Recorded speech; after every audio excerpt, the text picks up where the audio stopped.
All set and ready to go. All right, all set and ready to go, I understand. Okay. So we will we'll start the EEAC meeting. This is Wednesday, the 24th of June, 2020. It's approximately 4:05 p.m. And in the auditorium, we have most of our members. We're missing Marissa. She's traveling and could not join us. But we have Sabrina Renner and Mark Valentine, Sarah Kloster, Sinette Cavalier, Bob Knauer, Matt Piston, Phyllis Ely, and myself as Chair Tony LaFountain. So with that, everyone received a copy of the agenda. The agenda was also posted on our website. So the first item, well, first off, welcome. I think Sinette kind of summarized it the best to me in a short note. I need to see people, and so it is good to see all of you, and hope all of you and your families are doing well and have survived these last 3+ months and continue to do so in very good health overall. So our first item on the agenda is community choice aggregation, and to just give all of us a little reminder and kind of a fast forward. Through the work of this committee, we put together what is now known as Local Law Number 2 that was adopted May 20th by the town board unanimously. And so that is in place. It has been filed with the Secretary of State. So that is officially part of our town ordinance overall. So the next step is start to embark on an administrator in the process of an administrator. So I had reached out to a couple of my friends, Irondequoit and Pittsford, to get just kind of an update from the two supervisors. I understand, and I'll read the message so I get it accurately. From Dave Seeley from Irondequoit, and what Dave has shared with me is that they have selected Jewel. They are actually going out to bid next week for their power. So they being Irondequoit, Brighton, Town and Village of Pittsford, they're moving forward with that.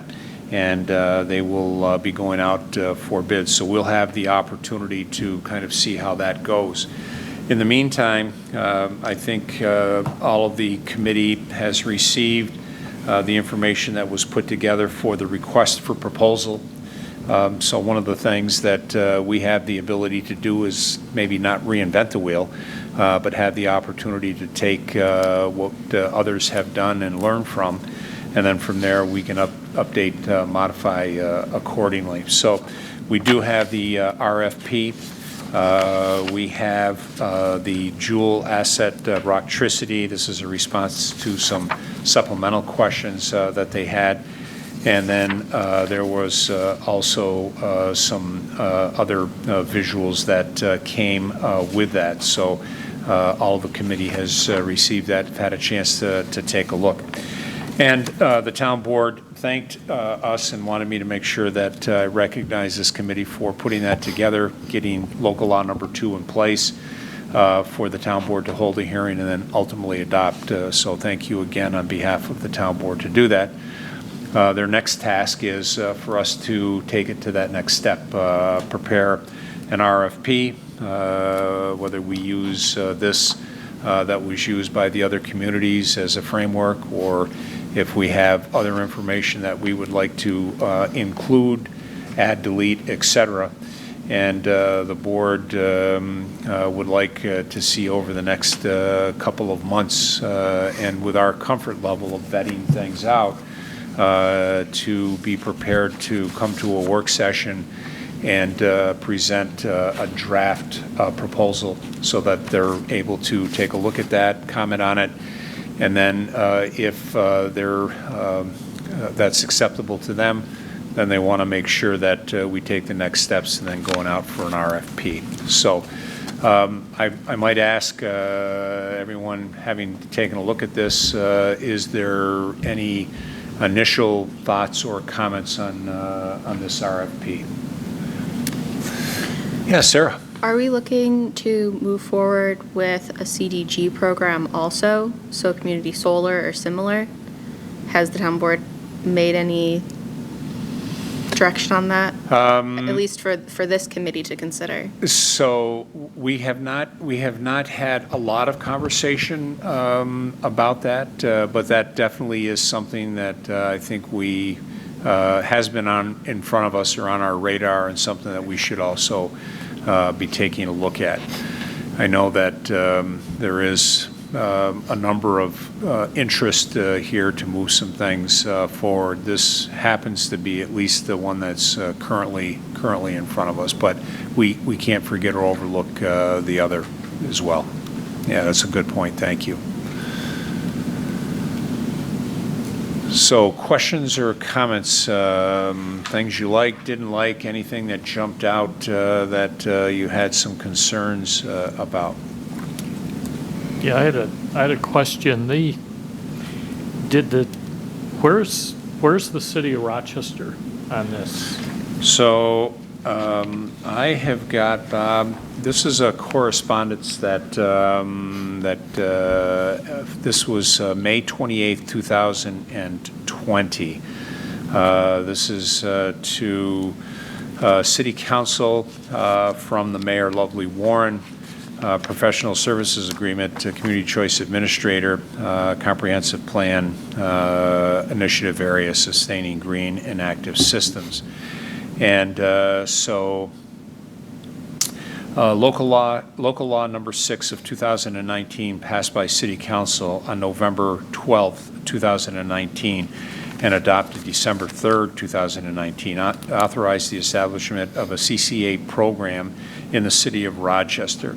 One of the requirements of the CCA program is for the municipality to select a CCA administrator to work with the city to fully develop and manage a CCA. The primary responsibilities of the administrator include the development of a CCA implementation plan, data protection plan, and at least 2 months of public outreach and engagement. There is no cost to the city for the services of the CCA administrator. Fees for the CCA administrator are remitted by the selected energy supplier, not by the city, and is not an additive over and above the supply rate. Additionally, the city is not obligated to implement a CCA program until the energy supply contract procurement is initiated, which will occur after the development of implementation plan, data protection plan, and a public outreach and engagement period. CCA has been identified as an implementation action in the city of Rochester, community-wide, endorsed by the City Council, and that was adopted by City Council in November of 2019. The CCA administrator will play a key role in developing and implementing the intent, which is intended to provide city residents and small businesses with clean, renewable, save money on utility bills, foster economic development through increased energy efficiency and clean energy jobs, and provide a significant greenhouse emissions reductions in Rochester.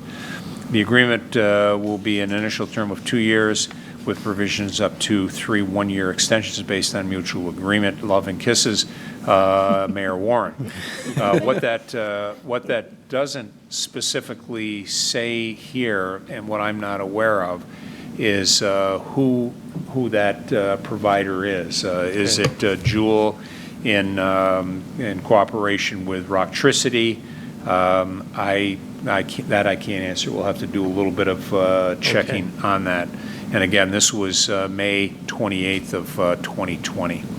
But it does sound like they've selected a administrator. That's what it sounds to me. And if I were going to bet, I might bet on the fact that Jewel might be that administrator, although I don't know that, and it does not say that. So. Okay, so I finally did get to do some homework on this, and the first thing that I do think we at least need to say is that we are under no obligation to have an administrator. It's something to take the load off of the municipality. Right. So that is just something that when we're picking, this isn't a required thing. I mean, I thought that was a little bit eye-opening to me, that this is a workload to shed Right.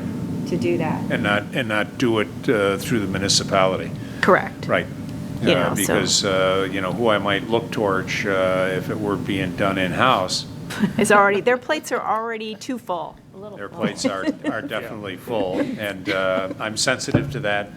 They are not shy, which I thank them for, to remind me that they're not sitting around with nothing to do and have an abundance amount of time and Yes. flexibility to add many more things on. So it is good that their presence is here, from an engineering and a sustainability standpoint. And Sarah has taken the lead for us as she has been working on the sustainability portion of the code and kind of in conjunction with the comprehensive plan.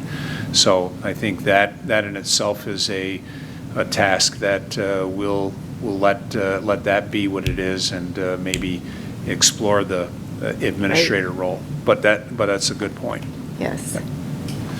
So then the other piece that I found was within New York, there does seem to be at least 3 administrator choices that are strong. Yep.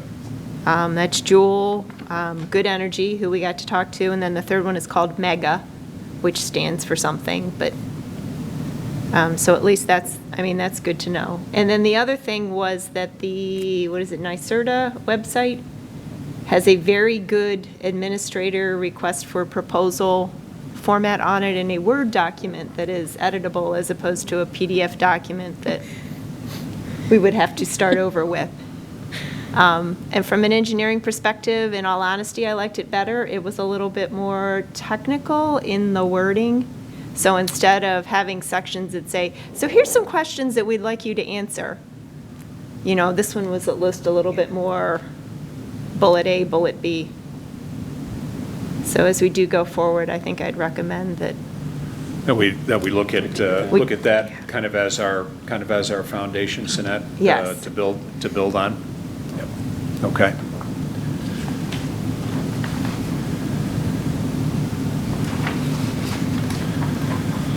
They did seem, they all had most of the same characteristics and give us your, who have you done this for in the past?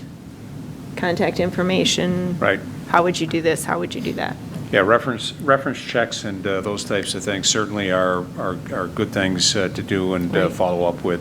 And in a couple of areas, if you take a look at it, so from a reference, who have you worked with comparable sizes? I think that's certainly very important.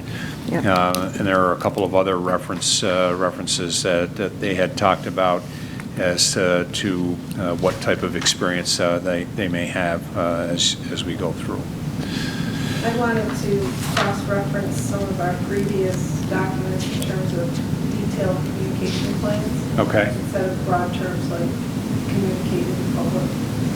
Yes. Yeah, what does that mean, and who's responsible, and all that sort of thing, so.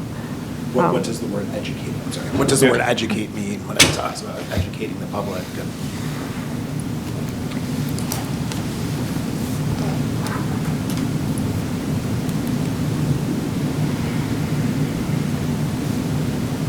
Okay.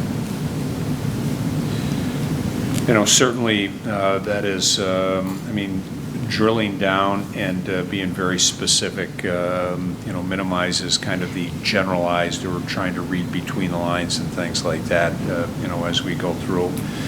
And I know our board, our town board, they have really done and have demonstrated that they have done their due diligence with things. It's not just something I'll take at this is the program of the week, the program of the month, the program of the year, and we'll just run with it. I think the town board has wanted to vet that information out. I think they have relied very heavily on this committee to provide input and feedback for that, because I think we've got a nice diverse group.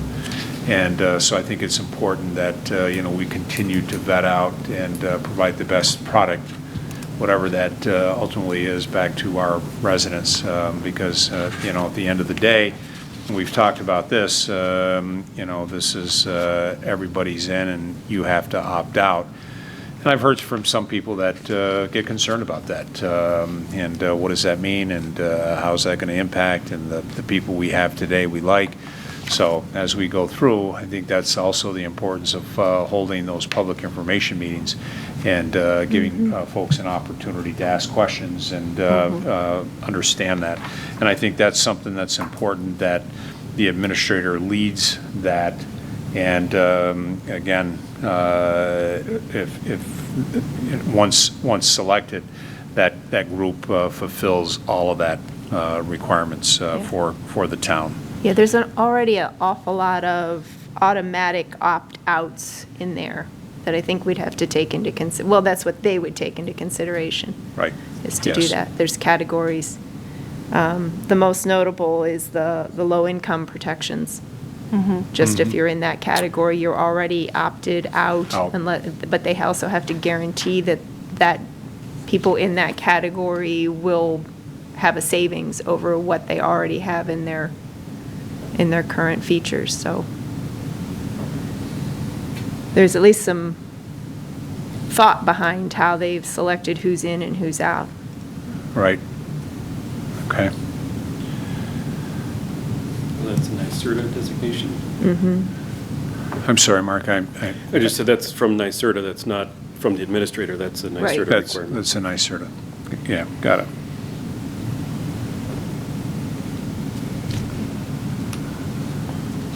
Okay.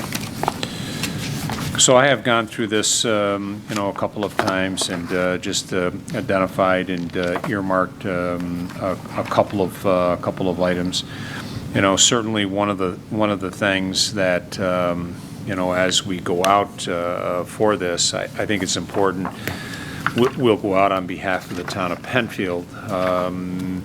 It would seem to me that it would also make sense for us that is there any advantage, if the town were to join the other communities, and what might that look like for either the other communities and for Penfield.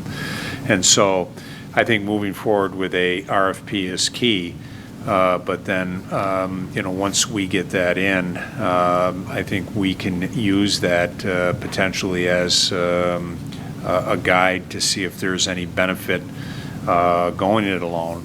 Because if we read through this, there is a couple of places where they talk about they can negotiate the contract either collectively or individually, whatever is in the best interest of the town or the municipality overall. And I think we wouldn't be doing our due diligence if we didn't look at all aspects of that overall. I would assume if they're going out to bid next week, when and if they get their information back, sounds like they're willing to share the RFP and everything else. If they're willing to share what they get back as a bid, we can see if it truly is a, let's say a credit, but it is a lower price, or Sure. if paying for 100% renewable energy is at a cost, or obviously that kind of may set the benchmark for when, once we take that next step to kind of see where they end up. And No, I think that's an excellent point, Mark. Again, we want to learn, through this process, and again, make sure that it's what's in the best interest of the residents overall. And I think Pittsford, Pittsford, Rondequoit, and Brighton have been pretty forthcoming anytime I've had conversations with either one of those three supervisors. I will admit that I have not had any conversations with the Village of Pittsford. I've only had conversations with the three supervisors at different times, either individually or collectively. So that's where I've relied on them, and they have been forthcoming to answer any questions that we might have overall. So, Tony, for the bid that's going out, it is for the grouping. It's not just for Rondequoit? I'm going to stop and hesitate there. I don't know. I Okay. happen to be having a conversation with Dave Yeah, Seeley. because he said we, And- I didn't know So was the singular "we" or the plural "we"? Exactly, so I'll have Capital to, W. Yeah, was Yeah. that or aesthetics? I'll have to verify that 'Cause- with them. I'm pretty sure within this document, it had a lot of language in there that each town can act independently within. Right. So I was just curious if their bids will be independent or if they'll be collective. So I think. They'll go on our question list. Yeah, I think that'll be part of our, Okay. questions that we ask. Like I said, I happened to be talking to Dave this most recently with Dave Seeley, and so I did not ask that question. We being Rondequoit, or we being the group of four. Thanks. Okay, so some next steps as we see them. I think that's a good heads up from Sinet about the NYSERDA RFP, and to take a look at that because NYSERDA plays a very important role in this whole process. So taking a look at that. We do have the RFP from the four communities, so we could take certainly the best of that and then the best of the NYSERDA component and kind of blend those together. So I think our next step is probably to look to do that. And then the next logical question is that who should be doing that? And is there an opportunity for a couple of members to work together to kind of look to meld that together in some way, come back to the committee, some period of time from now with kind of at least what I'll call our first cut, just based on what they gleaned from both of those RFPs.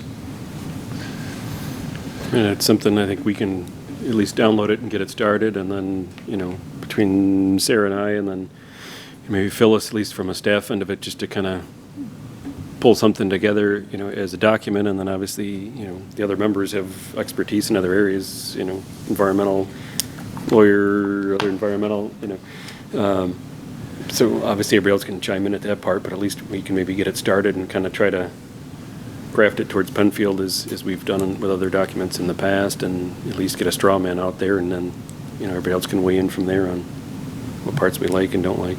Okay, all right. Thank you, Mark, for at least that offer. So I don't want to jump around too much on the agenda, but I'd like to just go down to item 7. Item 7 is next meeting. The next meeting that we have on the books, so we're off a little bit here because of COVID, and we're trying to get back in the flow after town hall being closed, and a lot of us either at home working, or some working from home and some working from the town. But our next scheduled meeting is September 23rd, which is quite a ways away. So I might ask the committee when realistically we might meet again. But I would like to provide at least a reasonable period of time for Mark, you, and Sarah, maybe Phyllis, myself, to kind of put a little something together that is worth reviewing by the whole committee. And is that something we can do before September 23rd, but maybe not by 22nd. Yeah, yeah, right. and maybe not, in the July, the fourth Wednesday of July may not be realistic either. But so might we, and we don't necessarily have to be, the fourth Thursday or the fourth Wednesday of the month. We could, if Wednesday still works, we could pick something that seems to be reasonable for everybody. So if we think about what we have by this document, and we think about, and I have not looked at the NYSERDA, so I apologize. That's okay, I was just curious today what else, I was kind of doing the what else was out there Yep. scenario, but. Yeah, and there's some from downstate from when this whole Some thing past- started yeah. that we have in our files too. Okay. So is, mid-August is- reasonable? I was gonna Maybe give us the month of July to kind of pull that stuff together and then get that off to the group, maybe early August. And then, I know I'm out of town the last week of August or the fourth week of August. I'm out of town the 3rd week of August. Okay. Is there some value in classifying something like as a work meeting instead of a committee meeting, and then it can be a little bit more ad hoc in terms of a time to do it? Sure. Just Sure. check schedules and cut out a block or something like that? Maybe the Okay. 2nd week of August. Yep, come together and kind of have a working group to do that. Okay. So it's sounding like so we're at the next week is I hate to say this, and I hate to say this on something that's going to be viewed by everybody in Penfield, but in case no one realized, next week is 4th of July week. So 4th of July is next Saturday, which is kind of blowing my mind. So if we use July to kind of pull things together, whether we have some small working groups that can come together and work on some things. Is it reasonable to shoot for an August 12th? It's my birthday, so it could be a really good day. We could bring, and I'll We bring can- treats, and I'll bring treats. your So own. Bring your own snacks. would the 12th be a reasonable date to shoot towards, Mark, with? Yeah, I think it's a good date to put on the calendar and at least give us something to work towards. work towards. I think if, put a line in the sand or at least have a target date for that, but I think that gives us then the month of July to draft something up. We can get something out to the group early August, and then at least a week or two to give the committee a chance to look at that and then have a working meeting. Okay. Possibly on that 12th. How about we leave the September 23rd on the calendar? We'll add August 12th, and then we'll do some spot checks in with everybody to see how things are going, and see if we can pull together something for maybe a review on the 12th at 4:00, if that still works with everybody. Works. Sure. Okay. All right. Thank you again, Mark and Sarah, Phyllis, for the willingness to at least to meld a couple of those together.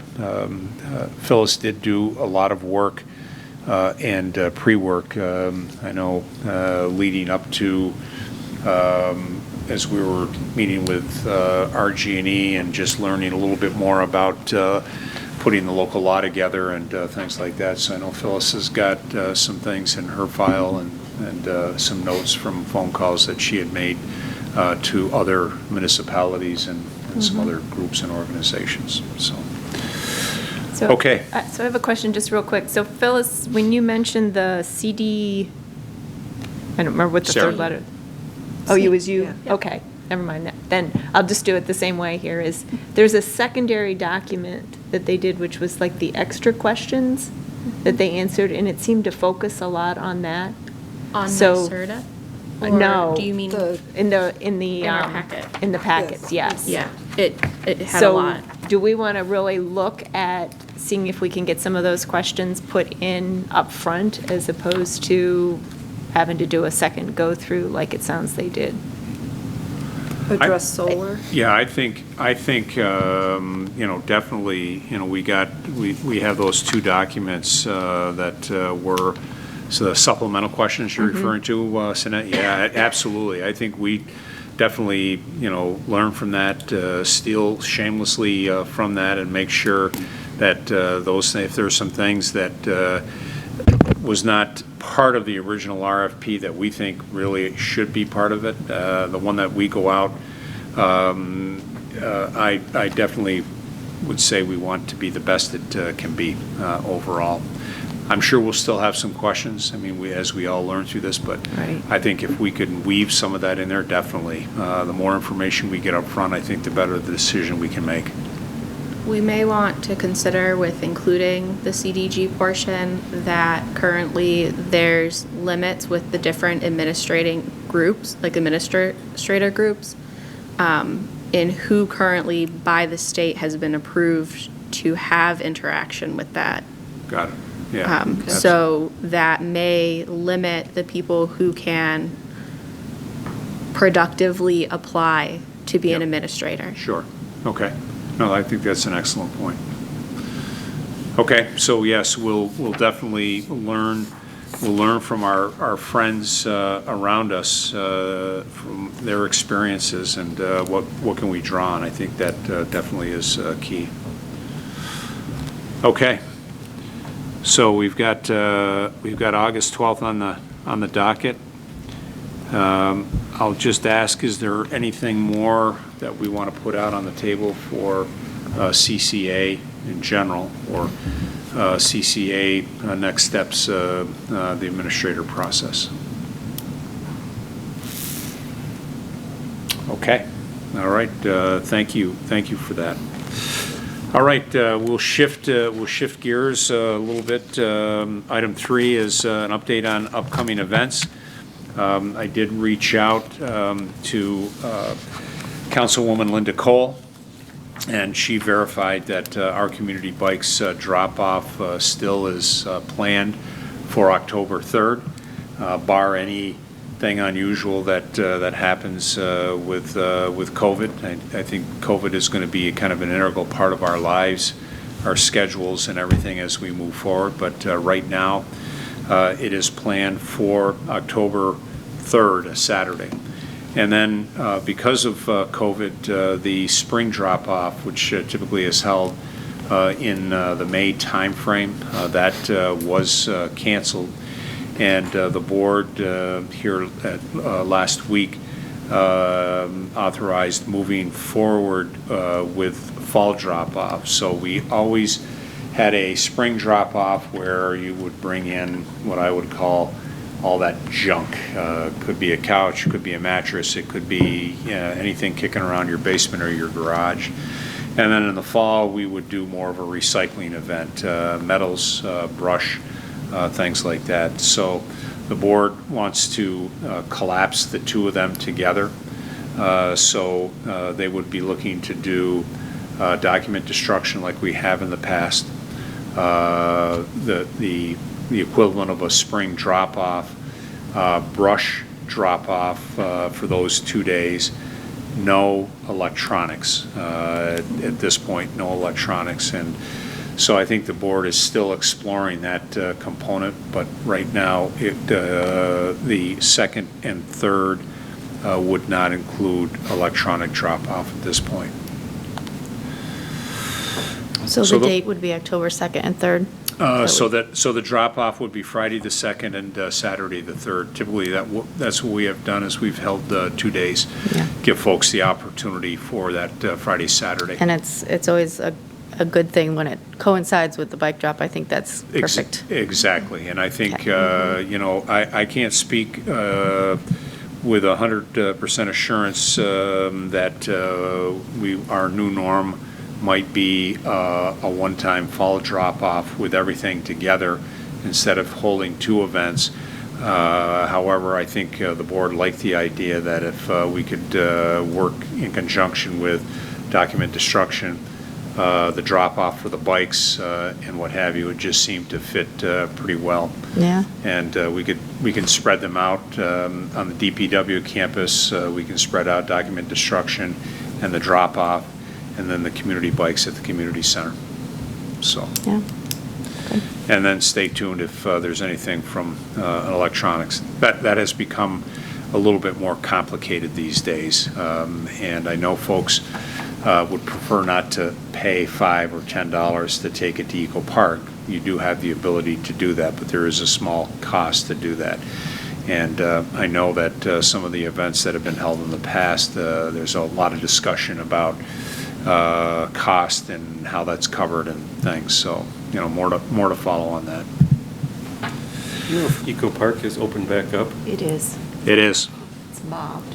Okay, because last I knew it was still closed, but now, Yeah, Tom went last Wednesday. okay, good to So know. everybody's been home Couple cleaning weeks out all ago. their It stuff. was like a I'm saying 40. everybody's cleaning out, I'm sure. Yeah, it was the like a line is- 45-minute wait in the middle of a Wednesday afternoon.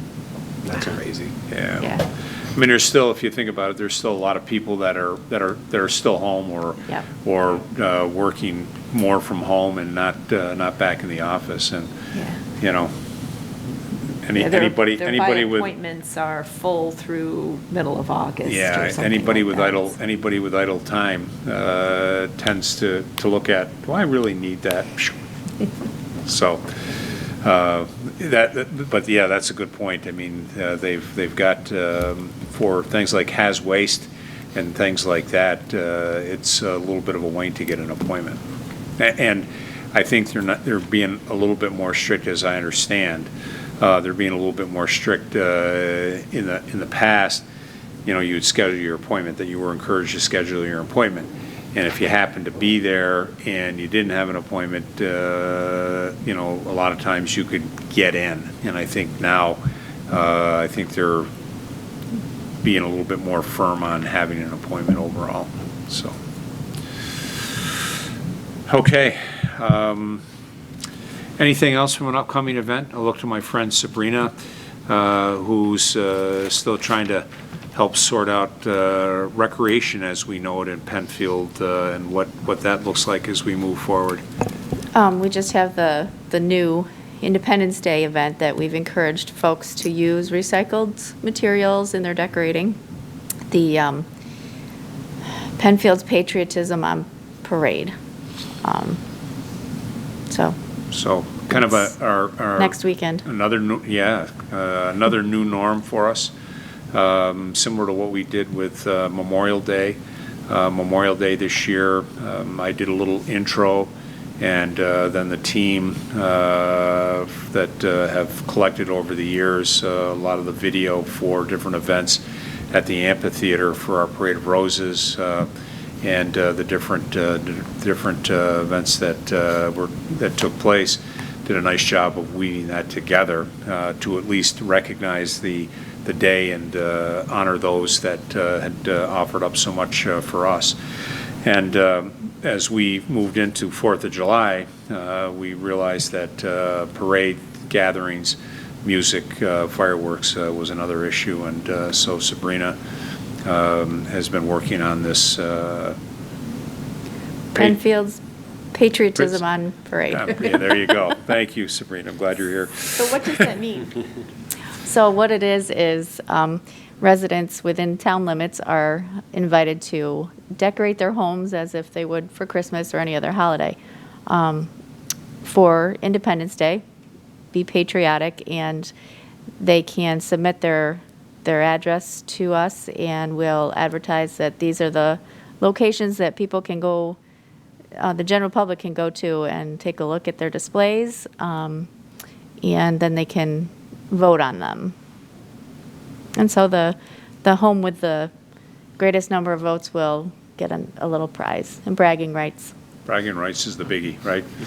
And then I think as Sabrina had mentioned, there is a strong encouragement to upcycle, recycle, use some materials that so you get another use out of them, versus just going out and buying something only to maybe Right. turn around and dispose of it. So we'll see how it goes. Again, we're all learning new and different things as we try to figure out and bring some normalcy back to everybody's lives. And then the fireworks are via Zoom?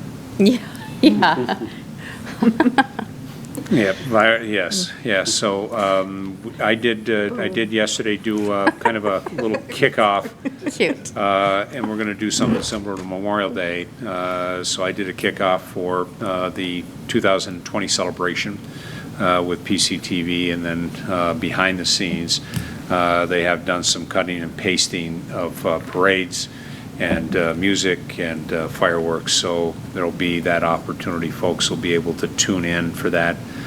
Stay tuned. Hopefully over the next day or two, we'll have confirmation as to how that all can happen, and there may be a few other surprises that may come together as well. So stay tuned to our websites at penfield.org, and stay tuned to Supervisor's Update at penfield.org and at penfieldrec.org, and we'll keep you updated.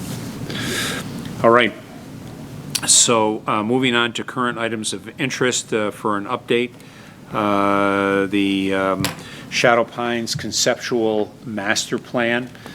So the board did hear that in early March, and then we know what happened after that. We held the hearing, we held the public information meeting. We held that open until the end of March to give folks an opportunity to comment. We did receive a lot of comments, but that kind of got put on pause when New York went on pause as well. The board picked that back up last Wednesday night, 2 Wednesday nights ago, our last work session. We directed, based on some of the comments that we heard from residents at the meeting, and that submitted information after the fact, we went back and asked the consultant BME to update, taking those things into account. One of the big things that was pretty loud and clear is residents did not want to see a community center at that location. This is where I always say that when people voted, they knew going in, or at least that was part of the vote, that it could be for a community center, library, or other municipal facility. So if down the road we have to expand our community center because we don't have the space currently where it's located, we'll have to go out and acquire another piece of property to do that. To me, doesn't make a lot of good taxpayer sense. However, the board has elected to move forward to remove the community center and to incorporate a number of ideas. We will have that back on the agenda July 8th for the board to review, and then the board is looking to accept the conceptual master plan either late in July or early August. So that's where we are with the master plan. The Clark House RFP, again, that kind of went on pause with the group that we were speaking with. The one thing we did do is we went out and we worked with Planned Architectural, and they have given us a proposal of things that to look at to address at the Clark House. As you can imagine, a building of its age and not being occupied for a number of years, they have submitted a proposal to us. The board will be looking at that. The board has that. The board will be discussing that at the July 8th work session to talk about what the next steps are with that. The interested party still has an interest to open that up as a restaurant, and brewery. So we'll see where that might ultimately go, and so we'll see where the board is after the July 8th meeting. And then from the comp plan, I'm not going to jump into the weeds too deep. I'm going to maybe ask my friend Mr. Valentine if he might give us a little bit of an update where they are and where you are with the draft that staff has been working on. Sure. Similarly with COVID, took a little pause on that. We'd kind of gotten halfway through the document with the committee. Obviously, with the pause, we've some been working from home and some in here, working to get caught up and then get back into that. So hopefully in the next month or two, we'll have that second half ready to go, work back with the committee, whether virtually or, socially distanced, get the committee to get back together, continue that second half of the document, and then look to have something to the town board for its review, and eventually set a public hearing for that, sometime this year, and like to get that wrapped up by the end of the year. We still got to go through seeker. We've still got a couple other steps in the process. Once, the committee's done with it, set a public hearing, and you've got seeker, you got to do a draft environmental impact statement, a couple other steps to go along with that. But no, it's definitely, back in the queue now and starting to move ahead again. All right. Thanks, Mark. And I know Zach has been working very hard on that particular document and making sure that we're getting that all pulled together. So thank you to him and everybody else that is providing input feedback. All right, committee, any questions? Shadow Pines, Clark House, or Comp Plan Committee? All right, great. As we move into item number 5, projects of interest to explore, work on for 2020. I know that Sarah has been doing work on the sustainability code. Again, kind of wrap that as part of the comp plan. And I might ask Sarah, any comments, updates, anything you'd like to share in and around that? We're currently doing the final kind of grammatical, punctuation, make sense review internally, and then we should have something we can provide to the committee to do their review on. Oh, that'd be great. That would be terrific. So get an update on that, and certainly, I think that's going to be a key part of the comp plan. I think that's one thing that we identified and talked about is wanting to make sure that we had taken a look at that and added a component to our code. And specifically, the document that we'd be able to provide will be the solar code currently. We're still working on the geothermal and wind. Okay. All right. Great. Questions for Sarah? Okay. And then climate smart communities certification, and as we mentioned, that's something that we want to make sure does not fall off our radar screen as we go through. So that may run somewhat of a parallel path as we work on further work on the CCA as we go forward. Okay. Do you need us to do anything with that, or is that? So that's a great question. I guess that might be something that if we had a couple of members that might be willing to poke at that a little bit. I'd hate to just lay it on staff. To do that with the things that they're going to be working on with the CCA and what have you. But if there was, if we could pick that back up, we did have our friend Haley. Yes. Haley sticks in my mind, and who said that she could be a resource for that. And I believe Haley is still part of the Genesee Finger Lakes Regional Planning Council. So the last conversations we had with her was towards the end of the year, or beginning of, actually I think it was the beginning of this year that we sat down and had a get together with her. So I think that's something that we could dust off, and if there were a couple of folks might be willing to do that, I would offer up a Jim Kreckman as a resource because there are a couple of things that He was Jim. doing a lot of background research. Yep, Jim has done some things. I know Bob has been close with Jim on some different things, electric car charging stations and a few other things. So he could be a resource for us. But if someone would like to tackle that, Bob and Sinet, if that might be something within your Yeah, I would wheelhouse. too, just because I think we have so many check the boxes now, and the CCA is a big one. So, Yeah. okay. And then, I know Bob regularly does speak with Jim, but, and I see Jim regularly. I'll let him know that we've volunteered his knowledge base and expertise, to maybe assist and support the two of you for that. So, okay, great. Thank you, Sinet, for that.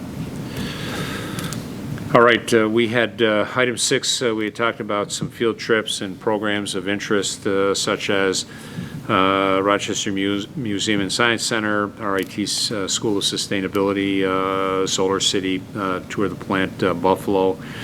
We haven't done any of those. I don't know what folks' interest might be to do that. I know everybody is kind of gainfully employed, and it's not like you have a lot of free time. But is there some things that we might want to look at or explore, or send some folks out to spend some time, either in any of those areas or other areas? Or is our plate at a point that maybe we not forget this, but maybe put it off to the side for now, and as time permits, maybe explore some of that? I know we could take Solar City off the list. Solar City, that entity no longer exists. It's now Tesla. And my understanding is that plant has changed. I believe some of the space is leased, but they're building vehicle batteries there now, or at least that was the last I heard. They're not, Musk is not building rocket ships or anything No. like that? All right. So I think, with that facility, it's been under so much change, and it kind of lost kind of what our interest was with the solar. So I think that one we can probably take off the Okay. list. All right. Thanks, Bob. Thank you. I think it would be great to keep the other two on the list. However, currently, the Rochester Museum and Science Center is closed. Well, And, I mean, they're still doing work, however, they're not effective inviting Friday, people. effective Friday, they will start to begin. Green light. Museums do fall under Phase 4. I mean, there'll be some controlled conditions. The zoo will open up Friday and Saturday to the members, and then Sunday to the public. And again, the numbers will be lower, and percentage of people they allow in will be lower, but those things are at least starting to open back up under Phase 4. Okay. So, At least for the RMSC, most of the stuff we'd want to look at is actually outside anyway, so Rain garden type stuff. we'd be able to do, that would be. so maybe we organize a trip to do that. So, maybe I'll ask Lisa if she might coordinate something here when the weather's still nice, maybe in the September timeframe.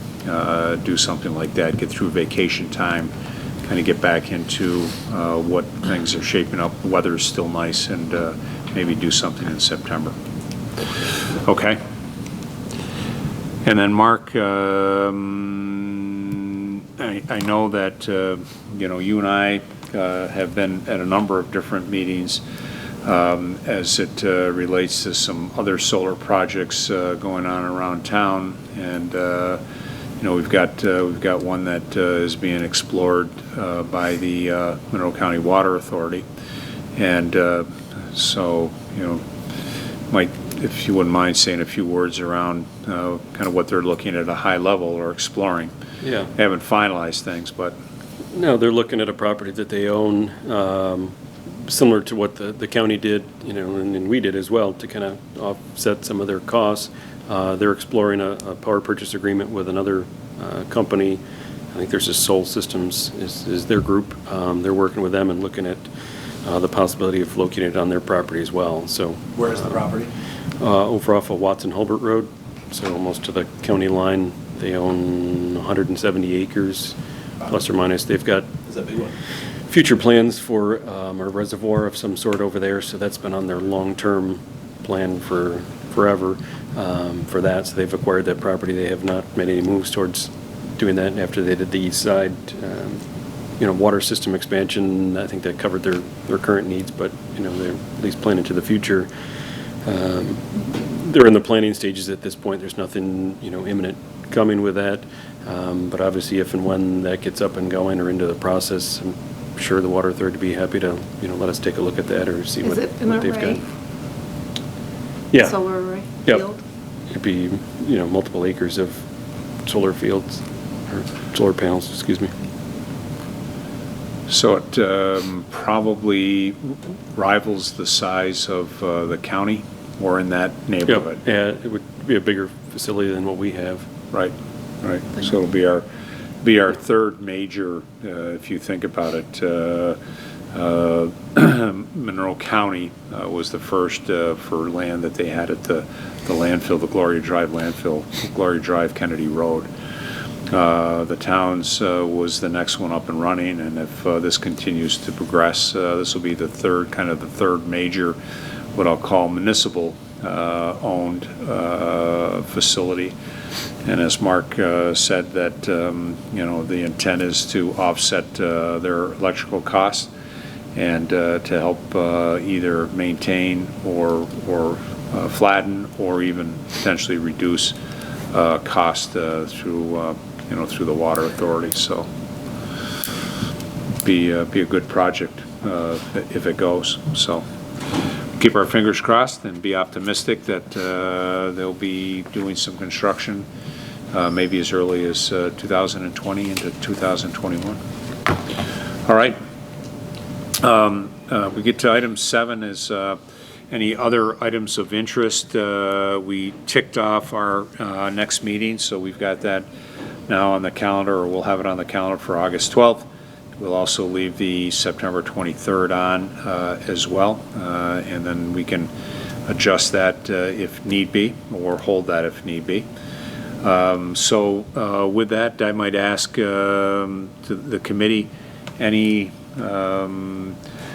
questions, comments, additional thoughts, items of interest, anything we should be discussing, kind of what our next steps might be above and beyond what we're working on right now. Okay. All right. All right. Well, then, if we have no further business, we're at the end of our agenda. Then our June 24th, 2020 meeting of the EEAC, the Environmental and Energy and Environmental Advisory Committee, will stand adjourned, and we'll next look to get together on August 12th. So thank you to everyone. Have a great 4th of July. Good luck on our program that we're embarking on. I hope that at least bears some fruit that folks can partake in. So very good. I'm going to talk to our